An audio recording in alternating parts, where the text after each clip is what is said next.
지난주에는 이제 개인적으로 여러 가지 또 뭐 장례식이나 이런 일들도 있었고 또 그로 인해서 여러 가지 생각들을 좀 많이 하게 되는 시기였습니다. 어, 장례를 이렇게 진행하면서 이제 느끼게 되어진 개인적인 어떤 소감이 있다면 이제 여러 가지 감정이 있는데 한 가지는 뭐냐, 후회의 감정이 저에게도 있었습니다. 왜냐하면 항상 이제 잘하면 잘한 대로, 못하면 못한 대로 항상 이제 누군가가 돌아가셨을 때나 어떤 일들이 있었을 때 그에 이제 따르는 후회가 누구에게나 남게 되어지고, 그 후회를 통해서 이제 얼만큼 또 우리가 또한 잘하게 되어지는 모습들을, 성숙하게 되어지는 모습들을 보게 되어집니다.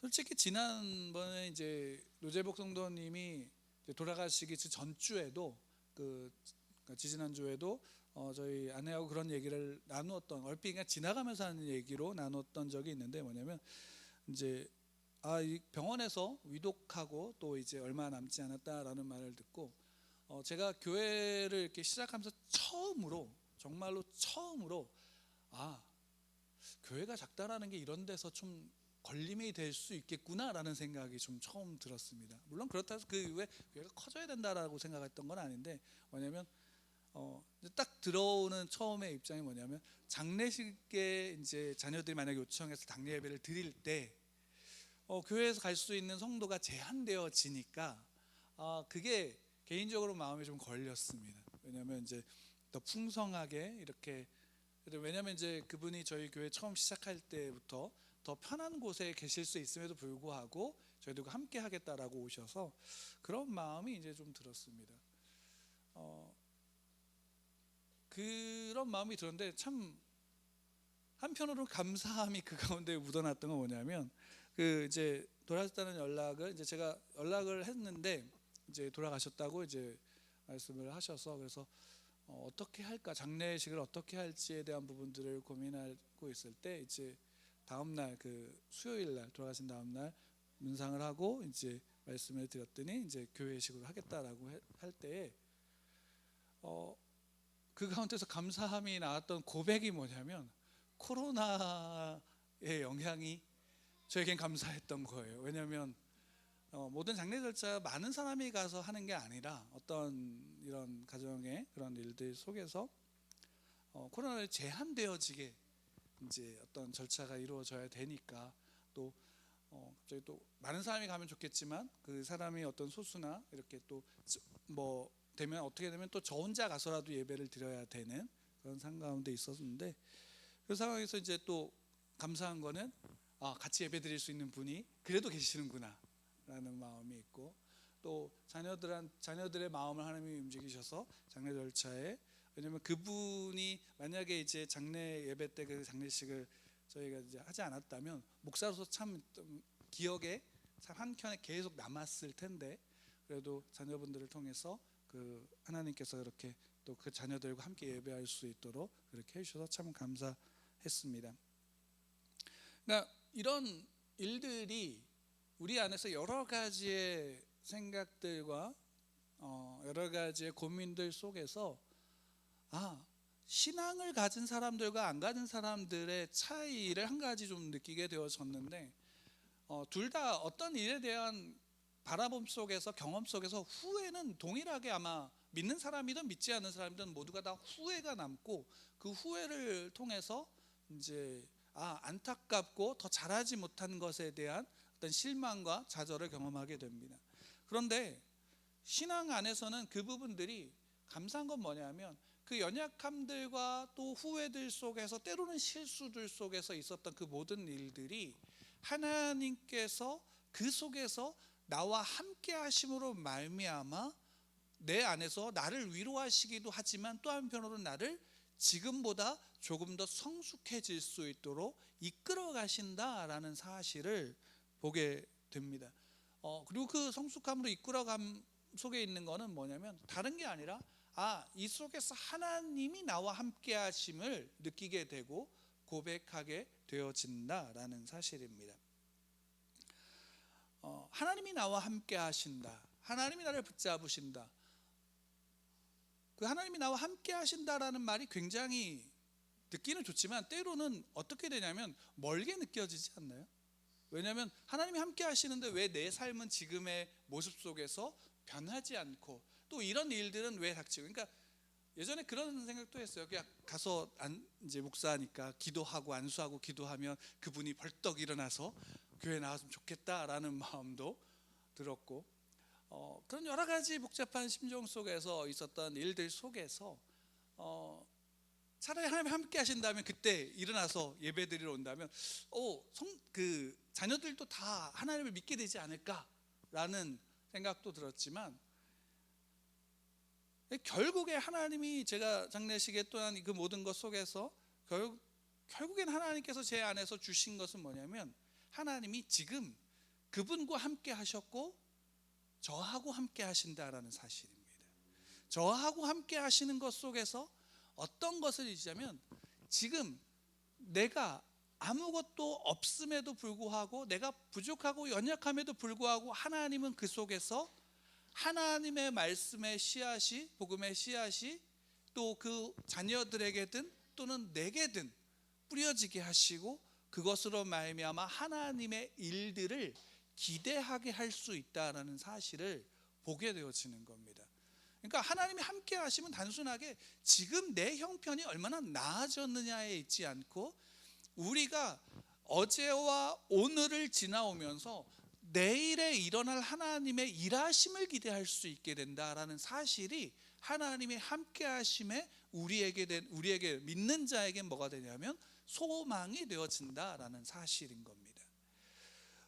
그런 면에서 베드로가, 우리가 사도행전을 계속 보면서 베드로가 감옥에서 죽을 위기에서, 그러니까 간수 둘 사이에 묶여서 내일 아침이면 형장의 이슬로 사라져야 되는 그 순간에 아무것도 할 수 없을 때 그냥 죽음을 기다려야 되는 그 상황 속에서 하나님이 하나님의 사자를 보내서 베드로를 그 묶였던 작고를 풀고 갇혔던 감옥에서 자유를 얻게 하셨어요.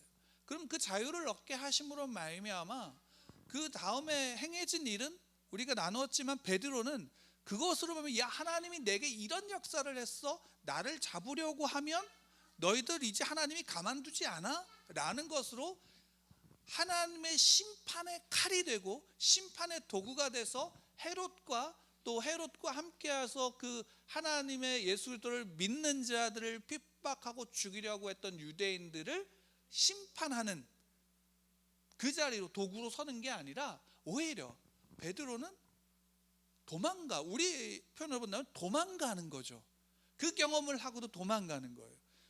물론 이건 그냥 제가 이렇게 표현한 거지만, 실제로 베드로는 도망간 게 아니라 그 일을 하나님께서 이루신 그 일들에 대한 모든 것에 기대를 하는 거죠. 어떻게? 하나님이 그 결과를 나타내시고 만드실 것이다라는 기대를 하고, 베드로는 그 자리를 피함으로 말미암아 오히려 다른 곳에서 자기를 통해서, 베드로를 통해서 역사하게 될, 또 예수님께서 명령하신 대로 복음이 땅끝까지 증거되어질 수 있는 일들을 감당하기 위해서 베드로는 떠나간 것이죠.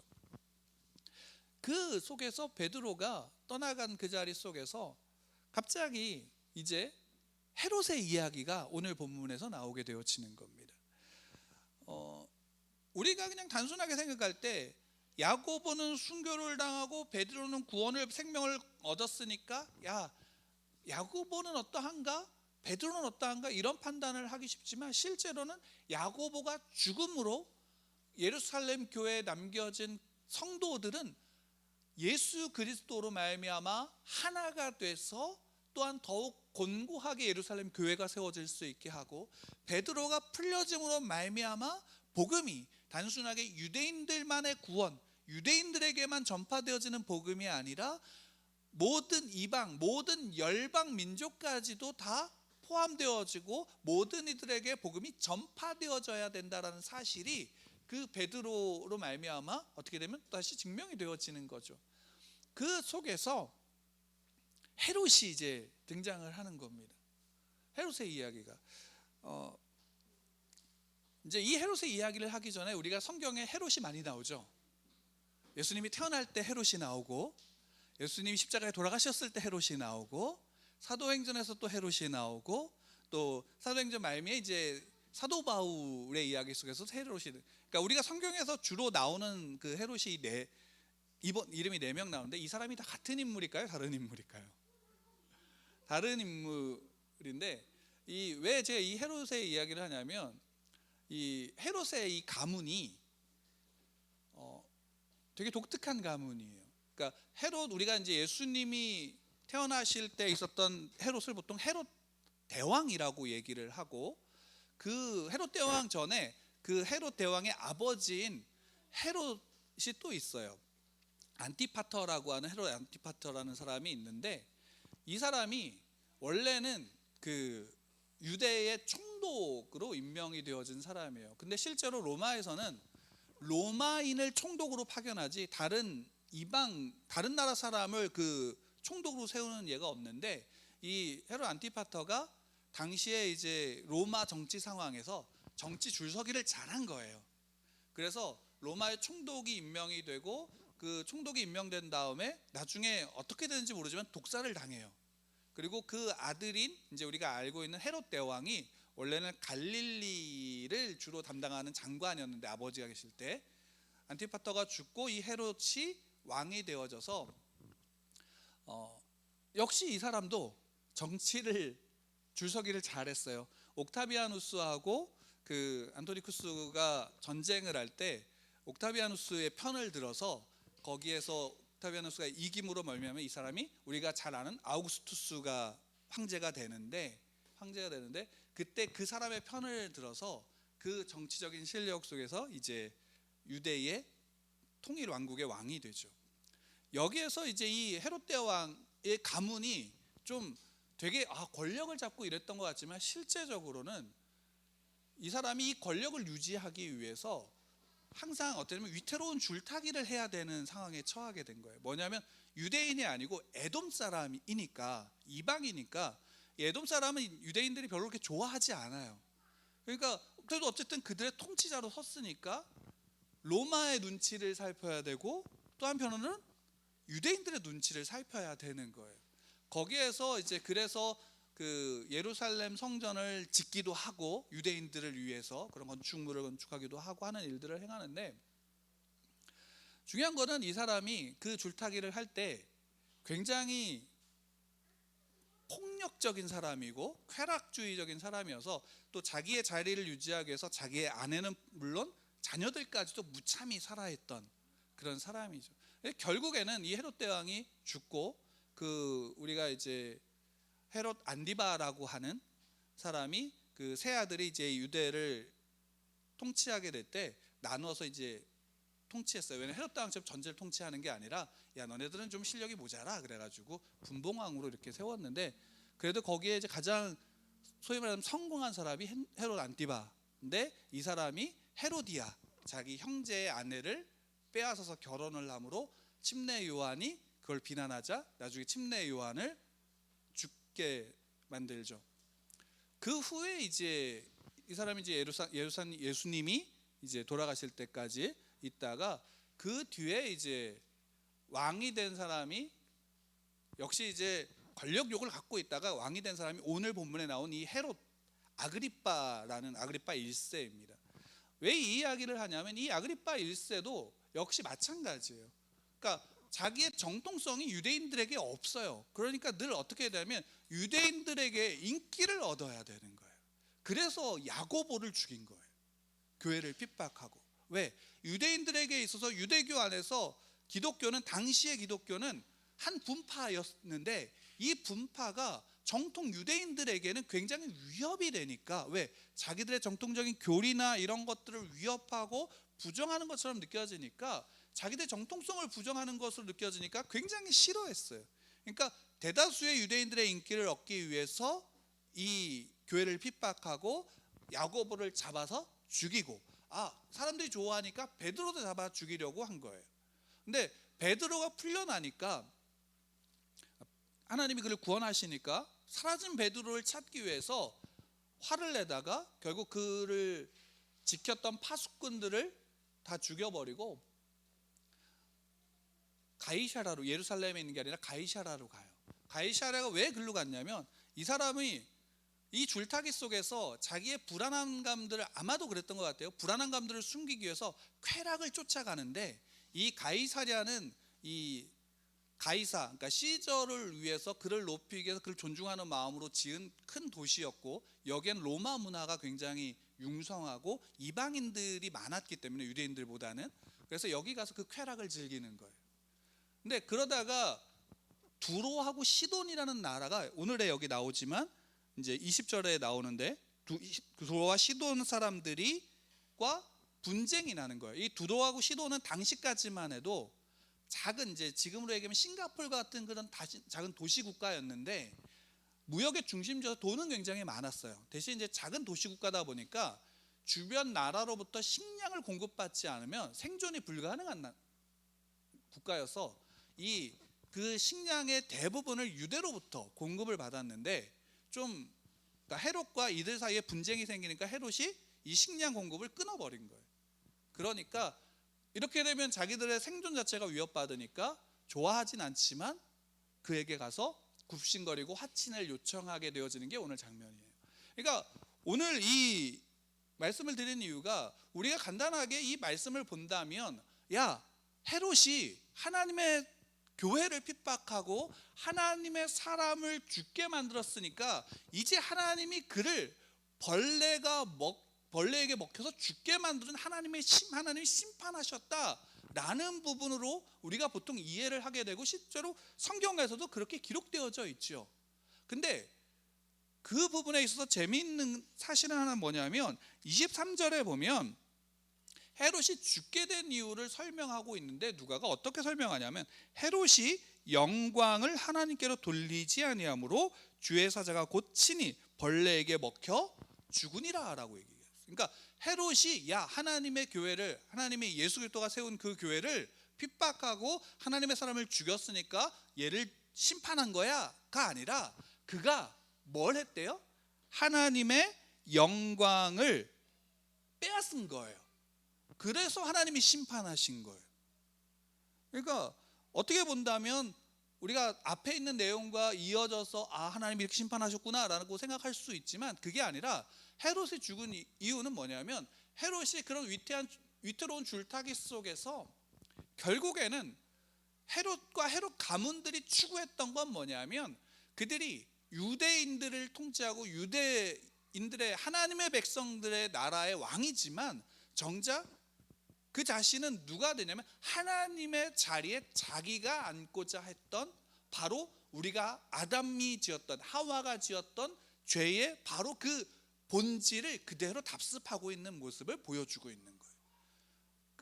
그러니까 사람들이 실제로 헤롯이 연설을 했을 때, 야, 저가 연설한 게 정말로 하나님의 소리, 신의 소리다라고 칭송한 이유가 뭘까요?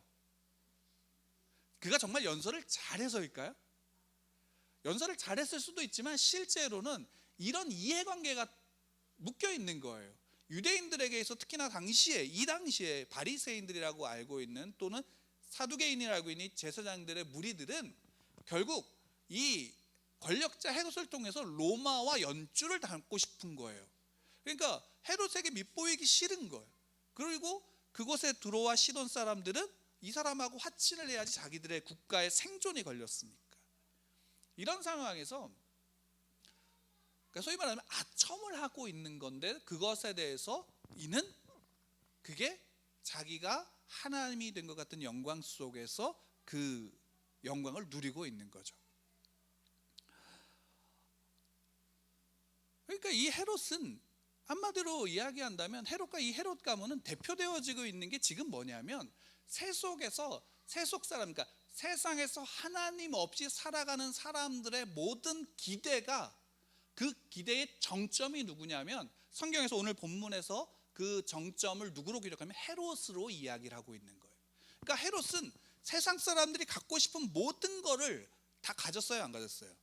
가진 거예요. 왕이죠, 재물이죠, 권력이 있죠, 그 모든 또 지위도 있으니까 그 모든 것을 갖고 자기가 하는 그 모든 것들 속에서 하는 그 모든 일이 하나님 같이 하는구나 라고 말하는 그런 칭송의 영광을 듣는 일들이 거기서 발생하는 거예요. 그러면 우리는 보통 이제 성경을 볼 때 이 헤롯은 야고보를 죽이고 교회를 핍박한 사람이니까 저 사람은 하나님의 심판을 받아서 죽어야 돼 라고 하지만, 여러분 실상 우리가 하나님을 믿고 기도하면서 우리가 바라는 가장 이상적인 모습에 근접한 사람을 꼽는다면 누굴까요? 저는 개인적으로 많은 이들이 헤롯의 모습을 저는 개인적으로 가장 이상적으로 꼽고 있지 않을까 생각해요. 좀 역설적이지만 실제로 여러분 그리스도인들이 잘 살아야 되나요? 가난해야 되나요? 부자여야 돼요? 가난해야 돼요? 여러분들 제가 왜 다시 말씀드렸죠? 부자여야 돼요? 가난해야 돼요?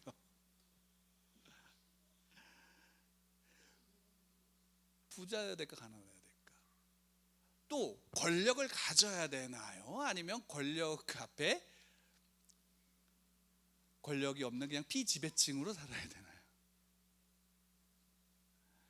이 문제가 쉽지 않은 문제지만 우리 안에 이 모습을 통해서 우리가 한번 생각해 보게 되어지는 게 바로 누구의 모습? 베드로의 모습을 통해서 우리가 생각해 봐야 되는 거예요. 여러분 우리가 베드로의 입장이었다면 지난번에도 나누었지만 아마도 베드로의 입장이었으면 아마 하나님을 대적했다라는 이유로 헤롯을 처단하는 칼이 되고 싶어하는 사람들이 저는 개인적으로 많을 거라고 생각을 해요. 저도 한편으로는 그렇거든요. 저도. 그러니까 하나님이 제게 권력을 주고 힘을 주셨다면 저를 괴롭힌 사람들이 있으면 한 번쯤 혼내고 싶을까요? 안 혼내고 싶을까요? 혼내고 싶어져요. 그게 왜냐하면 우리의 본 모습 중에 하나이기 때문이에요. 그리고 그걸 그러면서 어떻게 표현하고 싶냐면 하나님의 심판의 도구다, 내가 심판의 칼이다 라고 말하고 싶은 마음의 욕망이 있지요. 왜? 그러므로 말미암아 누가 더 돋보이냐면 하나님이 돋보이는 게 아니라 자기가 돋보이는 거예요. 의외로 그거를 우리가 누구를 통해서 볼 수 있냐면 다윗을 통해서 볼 수가 있어요. 여러분 다윗이 시편 3편을 지을 때 이 시편 3편을 지은 그 배경이 뭐냐면 자기의 아들 압살롬을 피해서 도망칠 때 지은 시예요. 압살롬이 반란을 일으켜서 그 아버지를 죽이려고 쫓아올 때 그것을 도망가면서 지은 시예요. 그러니까 실제로 다윗이 이 시를 지을 때는 그의 인생에서 가장 최악의 순간 속에서 이 시를 지은 거예요. 근데 그 상황이 어땠냐면 실제로 압살롬이 반란을 일으키게 된 이유가 뭐냐면 압살롬이 그 자기의 이제 누이가 있었는데 다말이라고 하는 누이가 있었는데 이 다말을 흠모했던 남자가 하나 있었어요. 근데 그게 누구냐면 그 다윗의 장자인 암논이 그런 거예요. 암논이 그를 사모해서 이 다말을 사모하고 짝사랑하는데 연모하다가 나중에 겁탈을 한 다음에 그것까지는 그 당시의 문화 속에서는 그래 그러면 상관없는데 그를 아내로 맞이하면 상관이 없어요. 뭐 근친이어도 당시에는 그런 문화가 있었으니까 상관이 없었는데 그런 게 아니라 그러고 나서 미워하는 마음이 커져서 다말을 내친 거죠. 그러니까 압살롬이 이에 대한 분노로 결국 어떻게 하냐면 암논을 죽이게 돼요. 그러고 나서 다윗이 이 압살롬을 눈 밖에서 내버린 거죠. 왜냐하면 다윗이 실제로 그 모든 자녀들의 관계 속에서 그걸 알고 제대로 처신했다면 그럴 일이 없겠지만 다윗은 숨어버렸어요. 실제로 아버지면서도 불구하고. 그래서 그냥 내버려 둔 거예요. 그 압살롬을 보기 싫으니까 자기 장자를 죽인 사람이니 아들이니까 그냥 죽일 수는 없으니까 그냥 변방으로 내보낸 거죠. 나중에 이 압살롬이 그래서 어떻게 했냐면 그냥 왕궁으로 다시 들어간 게 아니라 왕궁 문 앞에서 오는 사람들의 이제 왕을 찾아와서 자기들의 하소연을 하기 위한 사람들의 이야기를 자기가 대신 다 처리를 해요. 그러다 보니까 서민들에게 있어서 누가 인기가 있냐면 이 압살롬이 인기를 얻은 거예요. 그리고 그때의 그 인기를 힘입어서 압살롬을 왕으로 세우려는 세력과 그들을 쫓아서 압살롬이 반란을 일으켜서 세운 거죠. 그리고 다윗이 도망가요. 근데 이때에 이제 이 압살롬의 그 옆에 다윗의 충복 중에 하나였던 아히도벨이라는 사람이 같이 서요. 근데 이 아히도벨이 이 압살롬에게 다윗이 도망간 틈에 그 다윗의 성에 들어가서 어떻게 하라 그러냐면, 이 아히도벨이 시킨 건데 뭐냐면, 다윗이 이전에 나단 선지자 앞에서 그의 장군이었던 우리아의 아내 밧세바를 취한 사건을 통해서 나단이 예언한 것이 하나가 있는데, 그때의 그 예언이 어떻게 되냐면, 그때 태어난 밧세바로 태어났던 아들이 죽지만 아이가 죽고 또 형제들의 난이 겪어지면서 큰 슬픔을 다윗이 경험했지만, 또 하나 남았던 게 뭐냐면, 너의 아내들을 백주에 다 겁탈할 거다, 너의 대적자들이, 라는 그 예언까지예요. 근데 그때의 아히도벨도 그 얘기를 들었을 거란 말이에요. 그러니까 아히도벨이 압살롬을 시켜서 자기 아버지의 첩들을 그 왕궁 꼭대기에서 모든 사람들이 보는 앞에서 다 겁탈하고 취해버리는 거예요. 그러면서 실제로 어떤 의도를 가졌냐면, 이 아히도벨은 압살롬을 왕으로 세우면서 그 정통성을 세우는 거예요. 다윗이 죄를 지었는데 그 다윗을 친 심판의 도구가 누구냐? 압살롬이다라는 거죠. 압살롬이 그렇게 해서 실제로 잠깐의 왕 통치를 하게 되어지고, 아히도벨은 그렇게 세워요. 근데 실상 그러면 압살롬은 자기가 하나님의 심판의 도구다, 심판의 칼이다라는 마음을 가졌을까요? 안 가졌을까요? 가졌는지 안 가졌는지 중요하지 않지만, 적어도 자기의 정통성을 내세우기 위해서 하나님이 나단을 통해서 이야기한 그 이야기의 도구가, 그 심판의 칼이 나다라는 마음으로 자기의 정통성을 내세웠으니까 결국 자기가 심판의 칼이 되어진 거예요. 그리고 자신이 그 칼을 통해서 자기가 왕이 되어지는 게 당연하다라고 여긴 거죠. 근데 여러분, 재밌는 사실 한 가지가 뭐냐면, 이 압살롬이 결국에는 그 왕권을 유지하는 게 아니라, 오히려 시편 3편에서 우리가 잠깐 보면, 시편 3편에서 다윗이 고백하는 게, 여호와여 나의 대적이 어찌 그리 많은지요, 일어나 나를 치는 자가 많나이다. 많은 사람이 나를 대적하여 말하기를 그는 하나님께 구원을 받지 못한다 하나이다 라고 할 때, 그때 그 다음에 다윗이 고백하는 게 뭐냐면, 여호와여 주는 나의 방패시요 나의 영광이시며 나의 머리를 드시는 자신이다. 내가 나의 목소리로 여호와께 부르짖으니 그의 성산에서 응답하시는도다. 그 다음에 계속 나오는 게 하나님의 구원에 대해서 찬양하고 있는 거예요. 실제로 이때 다윗의 나이는 노년이에요. 힘이 없는 상황인 거고, 어떻게 본다면 통치를 그 노년엔 잘한 게 아니라 실정을 하고 있는 상황에서, 오히려 다윗은 이 압살롬의 그 일을 통해서 자기가 처음 하나님 앞에 부름받았던 그 순간, 힘이 없고 연약한 한 목동이었던 그 순간, 그럼에도 불구하고 하나님의 마음을 가지고 나갔던 그 순간에 그 믿음과 신뢰를 다시금 되찾고 하나님 앞에 이 믿음을 고백하고 있는 상황이 시편 3편의 이야기죠.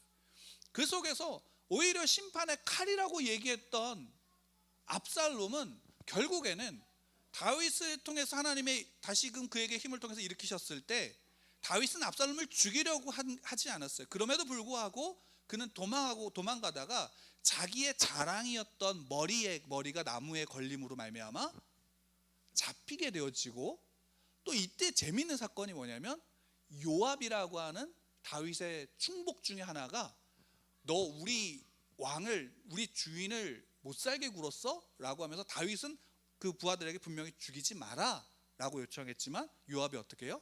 하나님의 심판의 칼로 그를 죽여버리죠. 그러니까 우리의 삶에 심판의 도구가 얼마나 많은지 몰라요. 보이지 않게 많아요. 그리고 자기가 심판의 도구고 심판의 칼이라고 얘기해요.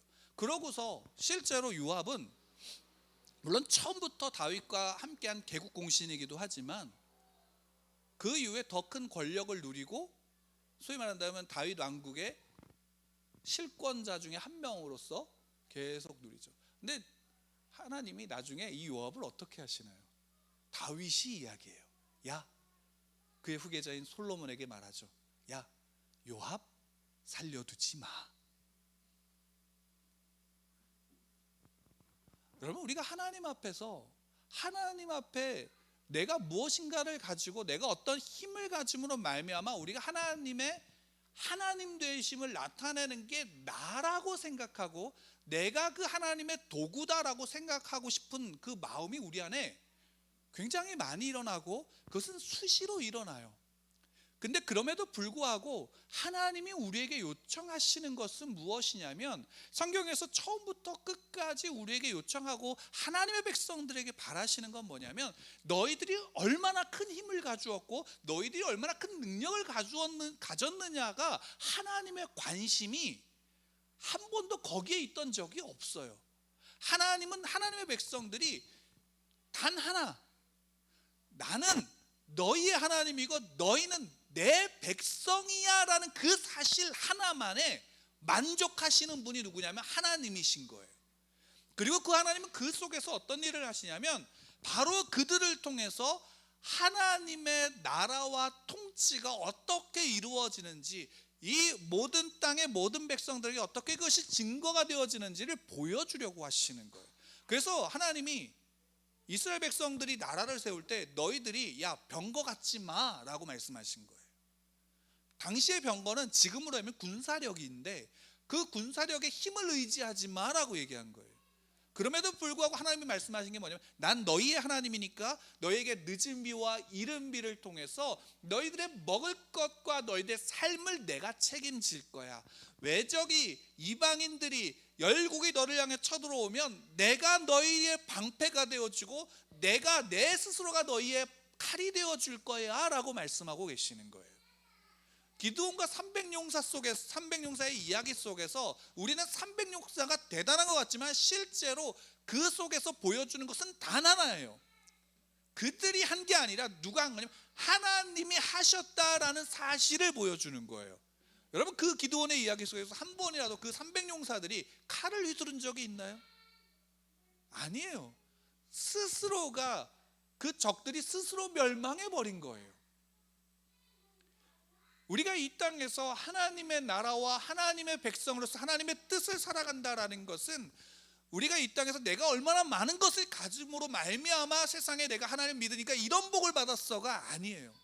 내가 하나님의 자녀이기에 하나님이 나의 하나님이시고 나의 아버지이시며 임마누엘 하신다라는 사실을 고백하고 그분을 의지하며 나가면서 내 삶의 기준이 다른 것에 있지 않고 하나님의 말씀에 있다라는 사실을 믿고 그 말씀을 지키며 나가기를 원하시는 거예요. 그래서 성경에서 보세요. 그 하나님의 사람들을 세울 때 항상 말씀하는 이 말씀을, 이 율법을 내 입에서 떠나게 하지 말고 주야로 묵상하여 다 지켜 행하라 라고 말씀하시고 계시는 거예요. 그리고 이것을 지켜 행할 수 있는 능력이 어디로부터 오냐면, 내가 지켰기 때문이 아니라 예수 그리스도가 다 지키셨기 때문에, 예수 그리스도가 다 이 모든 의를 이루셨기 때문에 그 의가 우리 안에 있어서 우리가 이 말씀을 지킬 수 있는 거예요. 이 말씀을 보고 깨달을 수 있는 거예요. 왜? 하나님이 나와 함께 하시며 내 안에 누가 계시냐면 하나님의 영이 계시잖아요. 그분의 영이 이것을 깨닫게 하심으로 우리가 이 땅에서 세상의 기대는 헤롯처럼 되는 것이라고 할 수 있지만, 그리스도인의 기대는 헤롯처럼 되지 않아도, 베드로와 같아도, 도망갈지라도 그것에서 복음이 온 열국에 전파될 수 있도록 이끌어 가시는 분이 누구냐면 하나님이시다라는 사실이에요. 왜냐하면 실제로 이후에 지난번에 나눴지만 베드로의 이야기는 나오지 않아요, 사도행전에서. 그렇다고 해서 베드로가 실패한 사람으로서 비춰지나요? 여러분, 그거 아니잖아요. 왜? 베드로는 끝까지, 때로는 실수한 모습만 나오더라도 실수한 모습만 나올 뿐이지만 베드로는 끝까지 예수 그리스도의 명령 앞에서 순종하고 복음으로 살아간 거예요. 여러분, 여러분들의 삶이 어떠하든지 간에 여러분들의 삶은 뭘까요? 여러분들의 한 분 한 분의 삶이 뭘까요? 우리가 이것을 아는 게 중요해요. 여러분, 복음은 단순하게 말로 전하는 게 아니에요. 여러분이 복음이 되는 거예요. 여러분, 이게 놀라운 거예요. 우리가 가는 곳에 복음이 있는 거예요. 왜? 우리의 삶이 헤롯을 추구하며 살아가는 삶이 아니라 예수 그리스도께서 가신 그 길을 따라가는 삶이기 때문에 복음인 거예요. 왜? 예수 그리스도가 내 안에 계시고 우리가 그분 안에 거하니까. 그러니까 복음은 예수 믿으세요, 교회 나오세요, 이것으로는 소위 말한다면 가장 밑바닥에 있는 것을 우리가 할 뿐이지만, 실제로 복음이 증거되어지는 건 그리스도인의 삶을 통해서예요. 우리가 여러분 이거를 오해하지 마시기 바랍니다. 신앙은 내가 얼마나 많이 알고 있고 내가 얼마나 신앙적인 말과 생각을 하느냐를 넘어서 결국 그 말과 행동이 내 삶으로 어떻게 드러나서 함께하고 있느냐로 나타나는 거예요. 그렇지 않으면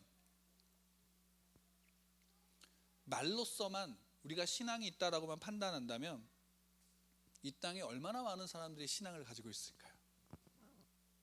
저희 할아버지도 늘 말씀하셔요. 나는 하나님을 믿어. 그 뒤에 따라왔죠. 부처도 믿어. 다 믿는 거예요. 그래서 그분이 가끔 어쩌다 얘기하다 보면 신앙적인 얘기를 하세요. 연세가 드시니까 삶의 이제 경험들이 늘어나니까 가끔 그런 얘기를 하세요. 그럼 그걸 신앙이 있다라고 말할 수 있을까요? 적어도. 근데 우리 주변에 그런 이들이 많죠. 그럼 다시 한번 생각해 보십시오. 나는 아닌가? 라는 거죠. 우리가 교회 다니면서도 그런 이들이 많잖아요.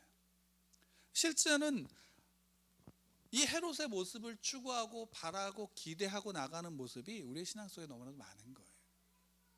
우리가 그런 부분 속에서 성경에서 실제로 우리에게 이야기하고 있는 바가 무엇인지를 좀 더 고민하고 묵상하며 나아갈 때, 그것을 알고자 할 때 여러분 기억하십시오. 그것을 통해서 씨름할 때 성령께서 여러분들 안에서 말씀하실 겁니다. 가르쳐 주실 겁니다. 때로는 이렇게 예배 시간이기도 하지만, 또 때로는 개인적인 성경 공부 시간이기도 하지만, 또 때로는 여러분의 혼자 있을 때 그 생각 속에서 그 일들을 행하신다라는 사실입니다. 여러분, 예수를 믿고 그리스도인을 살아가는 것, 여러분 옆에 있는 분을 이렇게 좀 좌우를 보시면 아실 겁니다. 예수 믿는 사람은 멋있습니다. 참으로 예수 믿는 사람은 멋있습니다. 저를 보시면 돼요. 저희 아내가 인정합니다. 대답이 없네요. 우리의 삶이 그것입니다. 하나님께서 우리에게 주시는 복은 여기에 있고요. 임마누엘, 그 예수님이 이 땅에 오셨을 때 그분의 이름을 임마누엘이라고 한 것 속에서 그것이 우리에게 주신 하나님의 나라가 이미 임했고, 그 속에서 하나님은 나와 함께 하시며 택한 자녀들과 함께 하시며 그들의 삶을 돌보시고 이끌어 가십니다. 그리고 지금의 곤고함과 어려움 속에서 우리의 믿음은 내일을 기대하게 하는 것입니다. 여러분들의 내일을, 하나님이 함께 하시는 내일을, 하나님이 그래서 이끌어 가시는 내일을 기대하시고 소망하시며 나가기를 축원합니다.